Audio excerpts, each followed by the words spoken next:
Hi guys, welcome back to my channel. ಎಲ್ಲರೂ ಚೆನ್ನಾಗಿದ್ದೀರಾ ಅಂತ ಅಂದ್ಕೊಂಡಿದ್ದೀನಿ. ನಾನು ಸಹ ತುಂಬ ಚೆನ್ನಾಗಿದ್ದೀನಿ. ನನ್ನ ತಮ್ಲೈನ್ ನೋಡಿದ್ರೇ ಗೊತ್ತಾಗುತ್ತೆ ನಾನು ಇವತ್ತು ಎಲ್ಲಿ ಹೋಗ್ತಿದ್ದೀನಿ ಅಂದ್ಬಿಟ್ಟು. ಹೌದು, ಕಬ್ಬಾಳಮ್ಮನ ದೇವಸ್ಥಾನಕ್ಕೆ ಹೋಗ್ತಿದ್ದೀವಿ. ಕನಕಪುರದ ಹತ್ರ ಇರುವಂಥ ಕಬ್ಬಾಳಮ್ಮನ ದೇವಸ್ಥಾನಕ್ಕೆ ಹೋಗ್ತಾ ಇದ್ದೀವಿ. ಒಂದು ಹರಕೆ ಇತ್ತು, ಹಾಗಾಗಿ ಹರಕೆ ತೀರಿಸ್ಬಿಟ್ಟು ಹೆಂಗೂ ಸಮ್ಮರ್ ಅಲ್ವಾ, ಮಕ್ಕಳಿಗೆಲ್ಲ ರಜಾ ಇರುತ್ತೆ. ಸೊ ತಲಕಾಡಲ್ಲಿ ನೀರಲ್ಲೆಲ್ಲ ಸ್ವಲ್ಪ ಆಟ ಆಡ್ಕೊಂಡು ಬರೋಣ ಅಂತ ಅಂದ್ಬಿಟ್ಟು ಕಬ್ಬಾಳಮ್ಮನಿಗೆ ಹೊರಟಿದ್ದೀವಿ. ಸೊ ಅರ್ಲಿ ಮಾರ್ನಿಂಗ್ 4:45 ನಾವು ಮನೆ ಬಿಟ್ಟಿದ್ದು. ಬಿಕಾಸ್ ಟ್ರಾಫಿಕ್ಕಿಂದ ಎಸ್ಕೇಪ್ ಆಗಬೇಕು ಅಂತಂದ್ಬಿಟ್ಟು ಅರ್ಲಿ ಮಾರ್ನಿಂಗ್ ಬಿಟ್ಟಿದ್ದು. ಅದಕ್ಕಾಗಿ ಸೂರ್ಯ ಹುಟ್ಟಿದ ಮೇಲೆ ನಾನು ವೀಡಿಯೋ ಮಾಡ್ಕೊತಿದ್ದೀನಿ. ಈ ಥರ ಎಲ್ಲ ಹೆಂಚಿನ ಮನೆಗಳನ್ನೆಲ್ಲನೂ ಬೆಂಗಳೂರಲ್ಲೆಲ್ಲೂ ನೋಡೋಕ್ಕಾಗಲ್ಲ. ಇವಾಗೆಲ್ಲ ಹಳ್ಳಿಗಳ ಕಡೆಯೂ ಖಂಡಿತ ನೋಡೋಕ್ಕಾಗೋದಿಲ್ಲ. ಎಲ್ಲೋ ಅಲ್ಲಲ್ಲಿ ಒಂದೊಂದಿರುತ್ತೆ. ಸುತ್ತಲೂ ಬೆಟ್ಟ ಗುಡ್ಡ ಹಸಿರು, ಒಂಥರ ವಾತಾವರಣ ತುಂಬಾ ಚೆನ್ನಾಗಿತ್ತು. ಬೆಂಗಳೂರು ಸಿಟಿನಲ್ಲಿ ಓಡಾಡಿ ಈ ಥರ ಎಲ್ಲ ನೋಡ್ತಾ ಇದ್ರೆ ಒಂಥರ ಖುಷಿ ಆಗುತ್ತೆ ಅಂತಲೇ ಹೇಳ್ಬೋದು. ಅಂತೂ ಇಂತೂ 1.5 ಅವರ್ ಒಳಗಡೆ ನಾವು ಕಬ್ಬಾಳಮ್ಮಂಗೆ ರೀಚ್ ಆದ್ವಿ. ಅಲ್ಲೇನೇ ಪೂಜೆ ಸಾಮಾನು, ಸೀರೆ ಪ್ರತಿಯೊಂದು ಸಿಗುತ್ತೆ. ಬಟ್ ಸ್ವಲ್ಪ ಕಾಸ್ಟ್ಲಿ ಇರುತ್ತೆ. ದೇವಸ್ಥಾನಗಳ ಹತ್ರ ಅಂತಂದಮೇಲೆ ಸಹಜವಾಗಿ ಕಾಸ್ಟ್ಲಿ ಇರುತ್ತೆ. ಸೊ ಹಂಗಾಗಿ ನಾವು ಪ್ರತಿಯೊಂದೂ ಮನೆಯಿಂದನೇ ತೊಗೊಂಡೋಗಿದ್ವಿ. ನಾವು ಎಲ್ಲ ಟಿ ಮಾಡ್ಕೊಂಡು ಹೋಗಿದ್ವಿ. ಸೊ ಮನೆಯವರೆಲ್ಲರೂ ಹೋಗಿದ್ವಿ. ಸೊ ತುಂಬಾ ಚೆನ್ನಾಗಿತ್ತು ಜರ್ನಿ ಎಲ್ಲನೂ. ಎಲ್ಲೂ ಟ್ರಾಫಿಕ್ಗೆ ಸ್ಟಕ್ ಆಗಿಲ್ಲ. ಮೇನ್ ಥಿಂಗ್ ಅದೇನೇ. ಹಂಗಾಗಿ ಎಲ್ಲೂ ನಮಗೆ ರಿಸ್ಕ್ ಅಂತ ಅನ್ನಿಸ್ಲಿಲ್ಲ. ಸೊ ಪ್ರತಿಯೊಬ್ಬರೂ ದೇವಸ್ಥಾನಕ್ಕೆ ಹೊರಟ್ವಿ. ದೇವಸ್ಥಾನವೂ ತುಂಬಾ ರಶ್ಶು ಇರಲಿಲ್ಲ. ಬೆಳಗ್ಗೆ ನಾವು 6:45ಗೆಲ್ಲನೂ ದೇವಸ್ಥಾನದಲ್ಲಿ ದರ್ಶನಕ್ಕೆ ನಿಂತಿದ್ವಿ. ಸೊ ಹಂಗಾಗಿ ನಮ್ಗೆ ಎಲ್ಲೂ ರಶ್ಶು ಅಂತ ಎಲ್ಲ ಏನೂ ಅನ್ನಿಸ್ಲಿಲ್ಲ. ತುಂಬಾ ಪೀಸ್ಫುಲ್ ದರ್ಶನ ಅಂತಲೇ ಹೇಳ್ಬೋದು. ಸೊ ನಾವು ತೊಗೊಂಡು ಬಂದಿದ್ದಂಥ ಮಡ್ಲಕ್ಕಿಗೆ ಅಂತ ಅಂದ್ಬಿಟ್ಟು ಸೀರೆ ಎಲ್ಲ ತೊಗೊಂಡು ಬಂದಿದ್ವಿ ದೇವರಿಗೆ.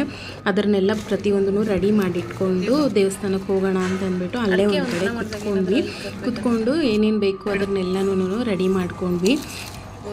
ನಾರ್ಮಲಿ ನಾನು ಈ ಥರ ಮಡ್ಲಕ್ಕಿ ಎಲ್ಲ ಕೊಡಬೇಕು ಅಂತಂದರೆ ಅವರ ಕೈಲಾದಷ್ಟು ಮಟ್ಟಿಗೆ ಕೊಡ್ತಾರೆ. ಬಟ್ ನಾನು ಸ್ವಲ್ಪ ಚೆನ್ನಾಗಿರೋ ಸೀರೆನೇ ಕೊಡ್ತೀನಿ. ಯಾಕಂದರೆ ದೇವ್ರಿಗೂ ಉಡಿಸ್ತಾರೆ. ಸ್ವಲ್ಪ ಚೆನ್ನಾಗಿರೋ ಸೀರೆ ಕೊಟ್ಟರೆ ಮತ್ತು ಅದನ್ನು ಇನ್ನೊಬ್ಬರಿಗೆ ಅವರು ದೇವಸ್ಥಾನದಿಂದ ಸೇಲೆಲ್ಲ ಮಾಡ್ತಾರಲ್ವ, ಸೊ ತೊಗೊಂಡವರು ಉಟ್ಕೊತಾರೆ ಅಂತಂದ್ಬಿಟ್ಟು ಸ್ವಲ್ಪ ಚೆನ್ನಾಗಿರೋ ಸೀರೆನೇ ಕೊಡ್ತೀನಿ.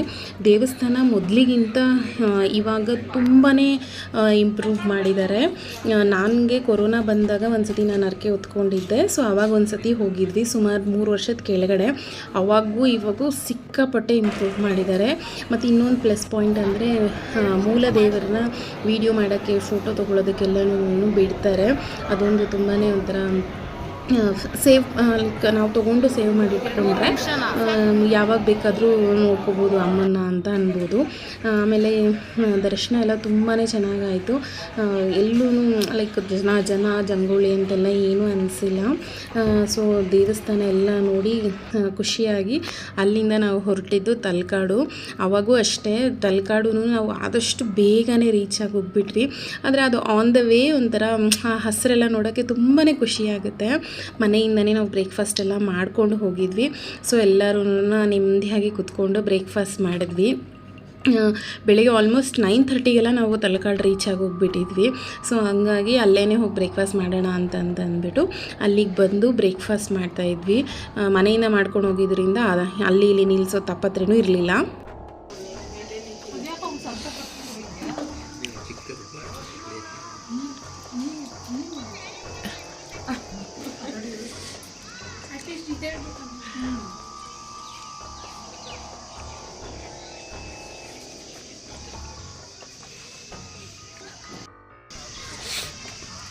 ಫೈನಲಿ ತಲಕಾಡಿಗೆ ರೀಚ್ ಆಗಿದ್ದೀವಿ. ಬೆಳಗಿನ ಜಾವ ಆಗಿರೋದ್ರಿಂದ ಏನು ಅಷ್ಟು ರಶ್ಶು ಕ್ರೌಡು ಆ ಥರ ಎಲ್ಲ ಏನೂ ಇಲ್ಲ. ಮೇ ಬಿ ಆಮೇಲೆ ಜಾಸ್ತಿ ಆಗುತ್ತೆ. ಎಷ್ಟರ ಮಟ್ಟಿಗೆ ನೀರಿದೆ ಅಂತ ಗೊತ್ತಿಲ್ಲ.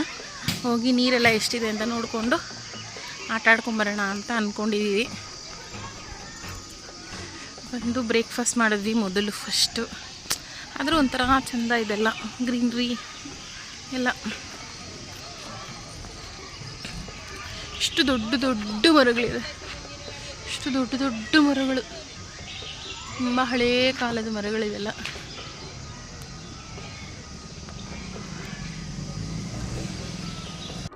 ನೀರಿದೆಯಾ ಅಂತ ಹೋದ್ವಿ. ಬಟ್ ನೀರಿತ್ತು, ಮೇಲಿಂದ ನೋಡೋಕ್ಕೆ ಸ್ವಲ್ಪನೇ ಇದೆ ಅಂತ ಅನ್ನಿಸ್ತಿತ್ತು. ಬಟ್ ಆದರೆ ನೀರು ಇಳಿದ್ಬಿಟ್ಟು ಮುಂದೆ ಮುಂದೆ ಹೋಗ್ತಿದ್ರು. ಆಲ್ಮೋಸ್ಟ್ ಒಬ್ಬರು ಮುಳುಗೋ ಥರ ಇತ್ತು. ಮತ್ತು ನೀರು ಫೋರ್ಸೂ ತುಂಬಾ ಇತ್ತು, ಸಕ್ಕತ್ತಾಗಿತ್ತು. ಆಲ್ಮೋಸ್ಟ್ ನಾವು 3-4 ಅವರ್ ನೀರಲ್ಲಿ ಆಟ ಆಡಿದ್ವಿ. 1:30ವರೆಗೂ ನೀರಲ್ಲಿ ಆಟ ಆಡಿದ್ವಿ. ಬೆಳಗ್ಗೆ 10 ಗಂಟೆಯಿಂದ ಮುಗಿಸ್ಕೊಂಡು ಮೇಲೆ ಬಂದು ನೋಡಿದ್ರೆ ಜನ ಪಿದ ಅಂತ ಇದ್ದಾರೆ. ನಾವು ನೀರಿಗೆ ಇಳಿಯೋವಾಗ ಒಂದು 20-25 ಜನ ಇದ್ರು ಅನಿಸುತ್ತೆ. ಮೇಲೆ ಬಂದು ನೋಡಿದ್ರೆ ಒಂದು 500ರಿಂದ 1000 ಜನ ಇದ್ದಾರೆ ಅನ್ಸುತ್ತೆ. ಇನ್ನೂ ಬರ್ತಾನೆ ಇದ್ರು.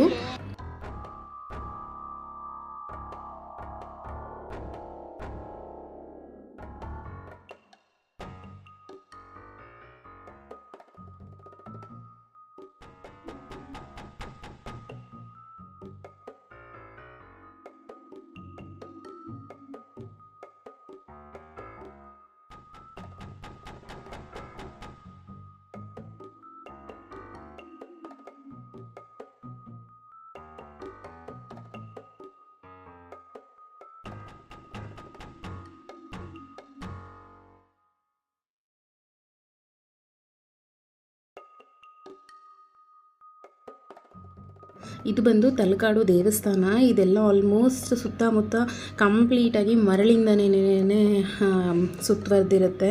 ಅದು ಒಂದು ಅಲಮೇಲಮ್ಮ ಕೊಟ್ಟಿರುವಂಥ ಶಾಪನೇ ಇದೆ ಅಲ್ವಾ, ತಲಕಾಡು ಮರಳಾಗಲಿ ಮಾಲಂಗಿ ಮಡುವಾಗಲಿ ಮೈಸೂರು ರಾಜರಿಗೆ ಮಕ್ಕಳಾಗದೇ ಇರಲಿ ಅಂತ ಅಂದ್ಬಿಟ್ಟು ಅಲಮೇಲಮ್ಮ ಅವರು ಮೈಸೂರು ರಾಜರಿಗೆ ಶಾಪ ಕೊಟ್ಟಿದ್ದಾರೆ ಅಂತಂದ್ಬಿಟ್ಟು ಅದೇ ಪ್ರಕಾರವಾಗಿ ಇಲ್ಲಿ 5 ಪಂಚಲಿಂಗ ದೇವಸ್ಥಾನಗಳಿದೆ. ಬಟ್ ಬಿಸಿಲಿನ ಕಾರಣಕ್ಕೆ ನಾವೆಲ್ಲೂ ಹೋಗಲಿಲ್ಲ.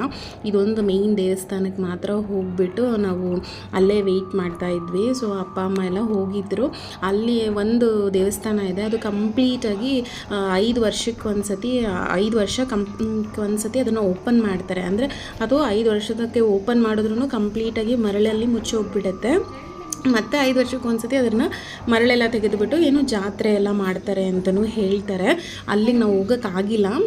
ನಾನು ಇದಕ್ಕೆ ಮುಂಚೆ ನೋಡಿದ್ದೀನಿ, ಬಟ್ ಈ ಬಿಸಿಲಿದ್ದ ಕಾರಣಕ್ಕೆ ನಾವು ಬರೋದಿಲ್ಲ ಅಂತಂದ್ಬಿಟ್ಟು ಅಲ್ಲೇ ಕುತ್ಕೊಂಡ್ಬಿಟ್ವಿ. ಬಟ್ ಅವರೆಲ್ಲ ಹೋಗ್ಬಿಟ್ಟು ಬಂದರು, ಅಮ್ಮ ಅವರೆಲ್ಲನೂ.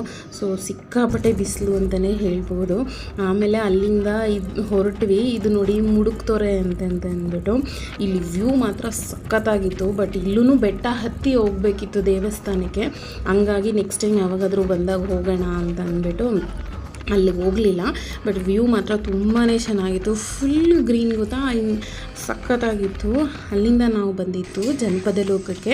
ಇಲ್ಲಿಗೆ ಬರೋ ಅಷ್ಟರಲ್ಲಿ ಆಲ್ಮೋಸ್ಟ್ 4 o'clock ಆಗಿತ್ತು. ಹೊಟ್ಟೆನೂ ಫುಲ್ಲು ಹಶ್ವಾಗ್ತಾ ಇತ್ತು. ಅಲ್ಲೇ ಪಕ್ಕದಲ್ಲಿ ಕಾಮತ್ ಅಂತ ಹೋಟೆಲ್ ಇದೆ. ಸೊ ಅಲ್ಲಿ ಊಟ ಮಾಡಿಕೊಂಡು ಜನಪದ ಲೋಕ ನೋಡ್ಕೊಂಡು ಹೋಗೋಣ ಅಂತಲೂ ಬಂದ್ವಿ.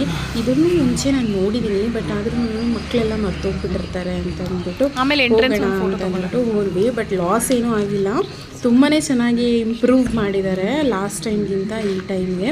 ಇವು ಏನೇನಿದೆ ಅಂತಂದ್ಬಿಟ್ಟು ಅದು ಜನಪದ ಲೋಕದ ಡೀಟೇಲ್ಸ್ ಎಲ್ಲೆಲ್ಲಿ ಏನೇನಿದೆ ಅಂತ ಹಾಕಿದ್ದಾರೆ. ಇಲ್ಲೆಲ್ಲನೂ ಹಳೆ ಕಾಲದಲ್ಲಿ ನಾವು ಹೇಗಿತ್ತು ಅಂದರೆ ಅದು ವೀರಗಾಸೆ ಆಗಲಿ ಅಥವಾ ಯಕ್ಷಗಾನ ಇನ್ನೂ ಏನೇನೋ ಮಾಡಿದ್ದಾರೆ. ಇವಾಗ ಕಾಂತಾರ ಮೂವಿದು ಅದನ್ನು ಎಲ್ಲ ಆ್ಯಡ್ ಮಾಡಿದ್ದಾರೆ. ತುಂಬಾ ಚೆನ್ನಾಗಿತ್ತು. ಒಂಥರ ಸಾಯಂಕಾಲದೊತ್ತು ಹೋಗೋದ್ರಿಂದ ತಂಪಾಗಿ ಒಂಥರ ಪೀಸ್ಫುಲ್ ಆಗಿತ್ತು ಅಂತಲೇ ಹೇಳ್ಬಹುದು. ಇಲ್ಲೂ ಅಷ್ಟೇ ಜನ ಎಲ್ಲ ಏನೂ ಜಾಸ್ತಿ ಇರಲಿಲ್ಲ. ಇಲ್ಲಿ ಏನೋ ಒಂದು ಫಂಕ್ಷನ್ ಸಣ್ಣದಾಗಿ ನಡೀತಾ ಇತ್ತು. ಸೊ ಅದಕ್ಕಾಗಿ ಸ್ವಲ್ಪ ಜನ ಇದ್ದರು ಅಷ್ಟೇನೆ. ತುಂಬ ಚೆನ್ನಾಗಿತ್ತು. ಇಲ್ಲಿ ಹಳೆ ಕಾಲದಲ್ಲಿ ನೀವು ಯಾರ್ಯಾರು ಯೂಸ್ ಮಾಡಿರೋವಂಥ ವಸ್ತುಗಳು ಅದರದ್ದೆಲ್ಲನೂ ಮ್ಯೂಸಿಯಮ್ಸ್ ಥರ ಮಾಡಿದ್ದಾರೆ. ನಾರಾಯಣ ಸ್ವಾಮಿ ಸರ್ಗೆ ಧನ್ಯವಾದಗಳು. ಈ ಕಾರ್ಯಕ್ರಮದ ಮಕ್ಕಳು ಅತಿಥಿಗಳು ಹಾಗೆ ಯುವ ಕಲಾವಿದರು ಹಾಗೆ ನಮ್ಮ ತುಮಕೂರು ಜಿಲ್ಲಾ ಘಟಕದ ಅಧ್ಯಕ್ಷರು ನೂತನ ಅಧ್ಯಕ್ಷರಾಗಿರುವಂತಹ ಮೋಹನ್ ಕುಮಾರ್ ಅವರು ಈ ಕಾರ್ಯಕ್ರಮವನ್ನು ಕುರಿತು ಮಾತುಗಳನ್ನು ಹಂಚಿಕೊಳ್ಳಬೇಕು. ನಿಮ್ಮದೇ ನೆಲ, ನೀವು ಹಾಡುಗಳ ನೆಲ. ಪ್ರಪ್ರಥಮವಾಗಿ ವೇದಿಕೆ ಮೇಲೆ ಆಸೀನರಾಗಿರ್ತಕ್ಕಂಥ ಗೌರವಾನ್ವಿತ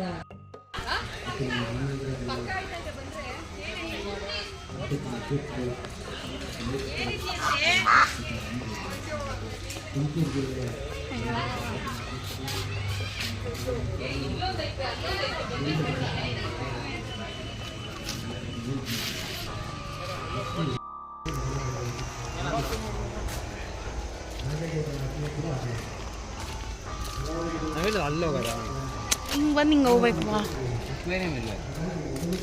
ಚಿತ್ರಕುಟೀರ ಅಂತೆ.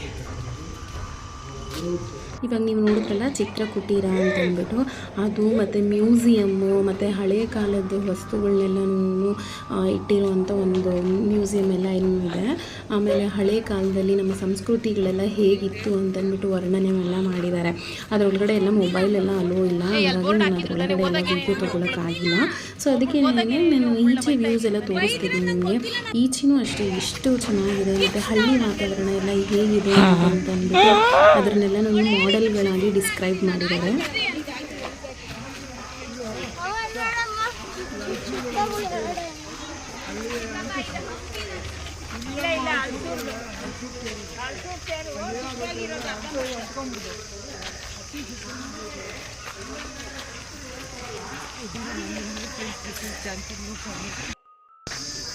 ಇದು ಹಲಸೂರು ತೇರಂತೆ ಅಮ್ಮ ಹೇಳ್ತಾ ಇದ್ರು. ನಾನು ಅಲ್ಲಿ ಓದಕ್ಕೆಲ್ಲ ಹೋಗಲಿಲ್ಲ. ಅಮ್ಮ ಹೇಳ್ತಾ ಇದ್ರು ಹಲಸೂರು ತೇರು ಅದರಿಂದ ಸುಟ್ಟೋಗಿರೋ ಏನಿಲ್ಲ.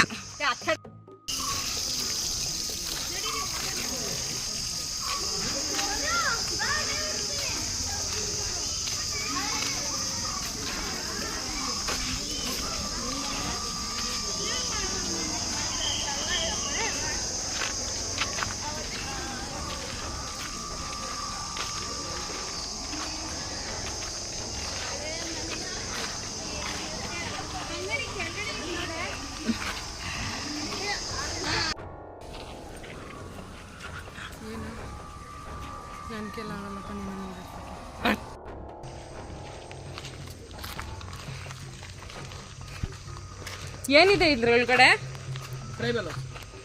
ಇದೊಂದೇನಾ? ಲೇ ಹತ್ತವಂತಿ ನೋಡು.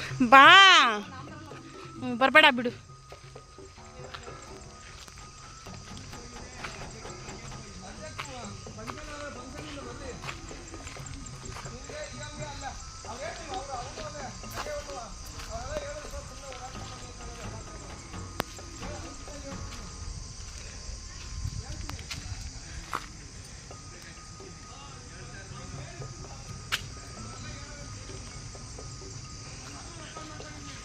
ಸುಮ್ಮನೆ ಚೆನ್ನಾಗಿದೆ.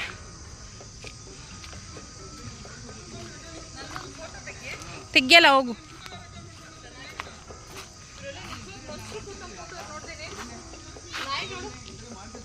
ಒಳಗಡೆ ಹೋಗ್ಬೋದಾ ಕೇಳೋಣ?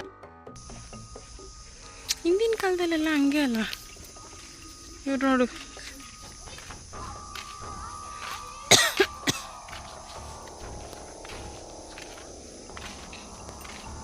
ಎಷ್ಟು ನ್ಯಾಚುರಲ್ ಆಗಿದೆ ಅಲ್ಲ.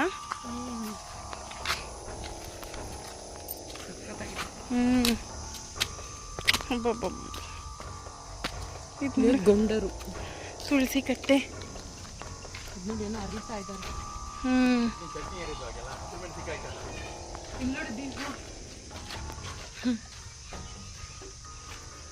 ಇದು ನಿಜವಾಗಿ ಮುಗಿದಂಗಿದ್ದೇನೆ.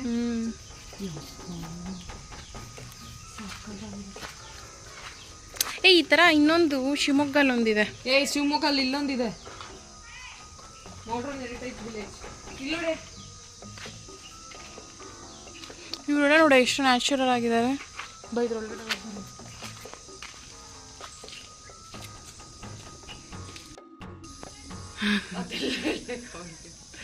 ಮಗುಗ ಅಮ್ಮ ಅಲ್ಲಿ ಕೊಡ್ತವ್ರೆ. ರೂಪ ಇದು ಎಷ್ಟು ನ್ಯಾಚುರಲ್ ಆಗಿದೆ ನೋಡಿ.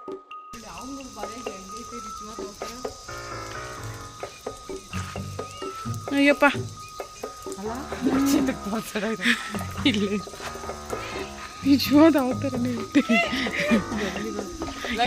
ಹೇಳ್ಬೇಡ ಅವನಿಗೆ.